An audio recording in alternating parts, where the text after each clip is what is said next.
Actually, ang tingin ko kay Tatay Digong, tumayo siya bilang parang, hindi lang basta presidente, kundi naging parang ama. Kung tinawag mang siyang Tatay Digong, it is because na-feel ng mamamayang Pilipino na yung malasakit bilang isang tatay. Kahit si Bongbong Marcos, pwede naman din natin ituring tatay dahil siya naman ang ating presidente sa ngayon. Kaya lang, kailangan iparamdam niya sa mamamayang Pilipino yung pagiging ama na nagmamalasakit, hindi yung pang-personal na kapakanan ng kanyang mga partido, kundi yung para sa lahat. Yung in generally, makikinabang lang lahat. Yung bang hindi for their own benefit lang palagi. Yun lang masasabi ko.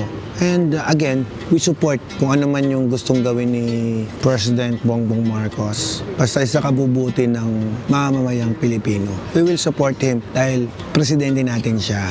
Wala kaming masamang intention sa kanya or whatsoever. Hindi natin siya sisiraan. Rerespetuhin natin siya bilang ating Pangulo. Pero ang point, kung nakakabuti pa ba sa bayan natin o sa bansa natin yung kanyang mga ginagawa, that's the point. So kayo na lang po ang bahalang mag-analyze regarding that. Mamaya na ako magbablog, masyado ako nagiging pakailamero. Hindi naman pagiging pakailamero kasi part ako Pinoy ako